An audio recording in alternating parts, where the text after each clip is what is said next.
O nosso primeiro imperador foi Dom Pedro I.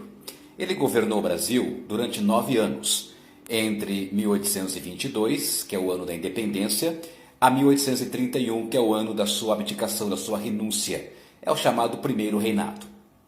Dentro do Primeiro Reinado, nós temos algo bastante importante que a galera que estuda para os vestibulares precisa atentar, que é a Constituição outorgada de 1824. Sim, uma Constituição imposta pelo próprio imperador Dom Pedro I.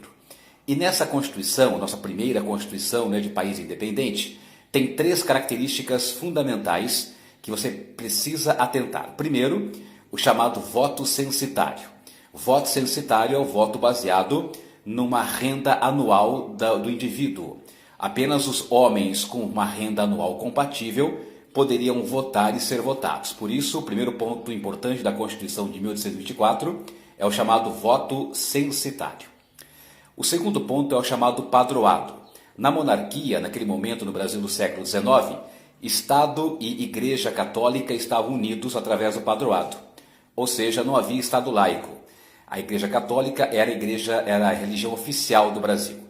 As pessoas poderiam cultuar outras religiões apenas no âmbito privado.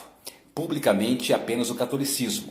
E através do padroado, Dom Pedro I poderia interferir em assuntos da igreja, como aprovar ou não nomeação de bispos, por exemplo. Mas o aspecto mais importante da Constituição de 24 vem agora, que é o poder moderador. Lembre-se que nessa Constituição outorgada, imposta por Dom Pedro I, havia 4 poderes.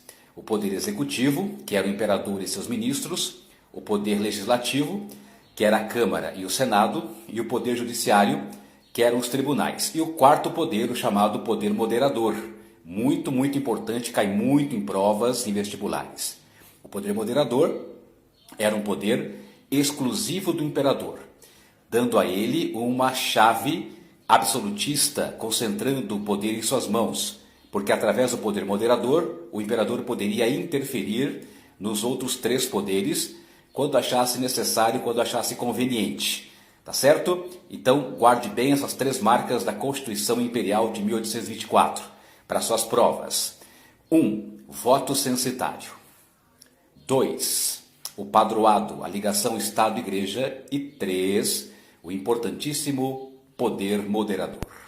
Ok? Abraços pedagógicos.